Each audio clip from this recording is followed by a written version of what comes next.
Greetings strangers, JayReimsGaming here. Welcome to another installment of the Beginner's Guide series. Now today we'll be going over the pros and cons of this build, where to put your abilities, good starter items, and an overview showcasing the talents of this particular build at the end of this video, so stay tuned.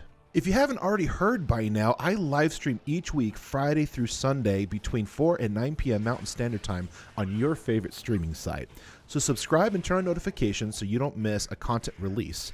Don't forget to check out our community Discord.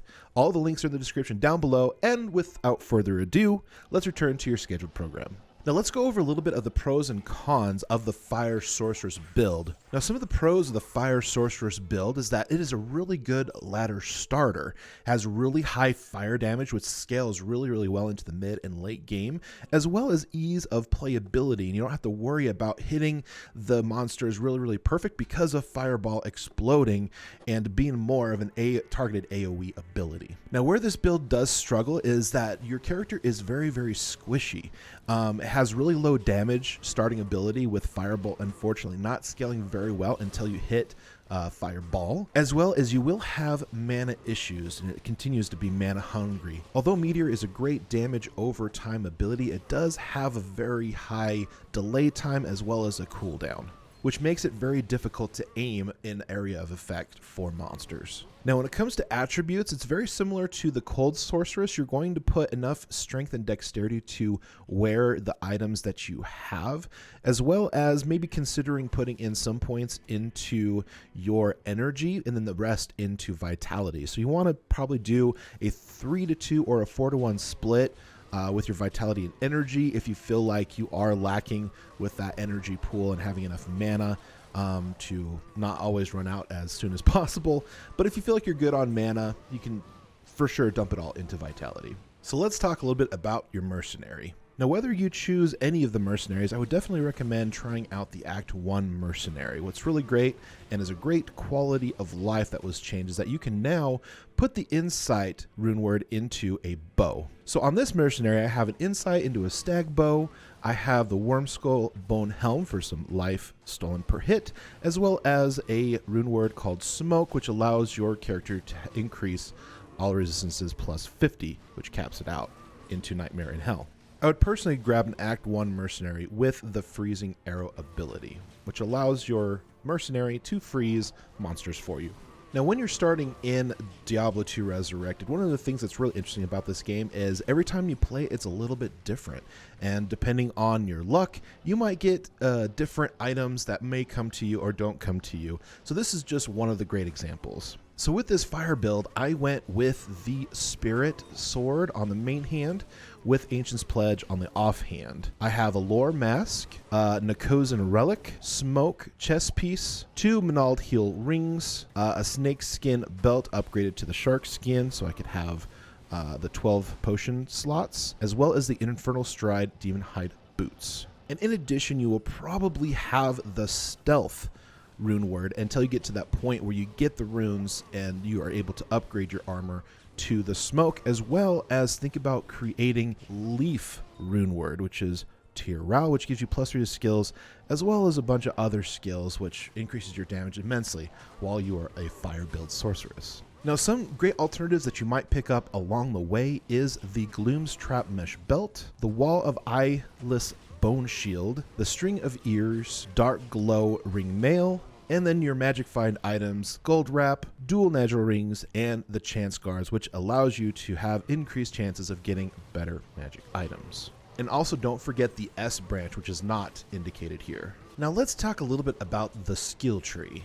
So with the Sorceress builds, you do have 3 different elements: cold spells, lightning spells, and fire spells. Now on the cold spells, we're just going to put a 1-point wonder into Frozen Armor, which increases defenses and allows other monsters when they hit you to freeze. On lightning spells, you're going to get Static Field, which weakens enemies by a percentage of their health, as well as Telekinesis to move things with your mind, as well to hit waypoints and town portals farther away than other people would be able to.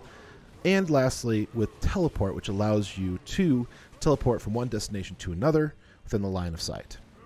And last but not least, your fire spells. So you're going to want to do your one-hit wonders into Warmth, Inferno, Blaze, and Firewall, and this will get you all the way down over to Meteor, which is going to be your big main ability if you can hit different monsters with it. So you're going to start off with putting points into Firebolt. You're going to do Firebolt until you get to the point where you can move on to Fireball. Now Fireball is going to be your main attack ability, which has explosive spheres instead of regular single target spheres, which is a little bit easier to hit multiple targets. And then once you get down into the tree to Meteor, you're going to put points into Meteor.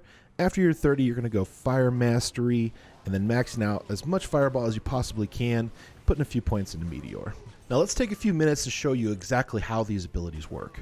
All right, so now Firebolt creates a magical flaming missile. Now, the unfortunate thing about the Fire build is Firebolt does not scale very well into the early game, but it is going to be your ability as well as melee as you start into this game. Now, it does kind of fly a little bit farther off the screen here. I'm probably pretty sure it goes about a screen and maybe a little bit farther, but unfortunately it's just a single target damage. It doesn't damage enemies around you, and it doesn't do a lot of damage in the early game, so getting to Fireball is going to be your next best bet. Now with Fireball, it actually shoots a much larger fireball, but what's really interesting about Fireball is that when it hits different monsters, as you can see, it creates an explosion, kind of similar to Explosive Arrow.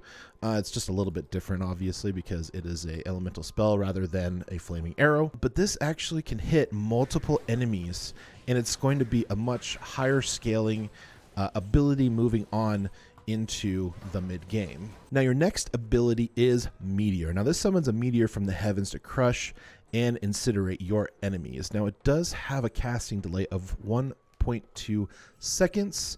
So as you can see, 1, 2, as you can see, there it goes. So it's about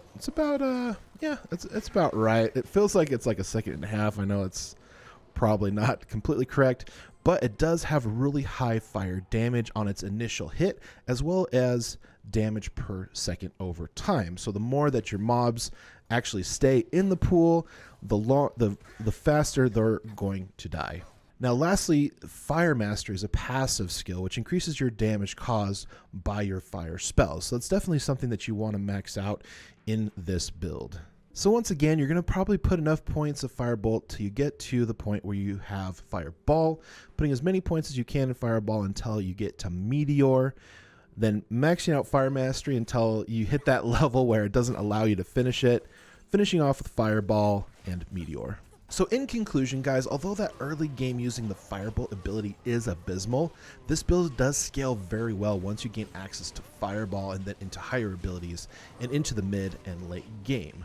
Now, although you will deal with immunity issues with fire builds against Nightmare, Mephisto, and the minions around there, moving on from there, once you do get your hands on the Flame Rift Grand Charm, commonly known as a Sunder Charm, you can use those abilities pretty much everywhere. So thank you once again, champions, for watching to the end of this video. It does help in the battle against the almighty algorithms.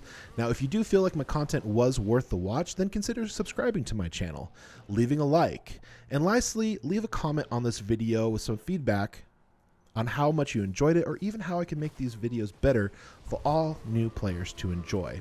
Are you ready to play? Let's play!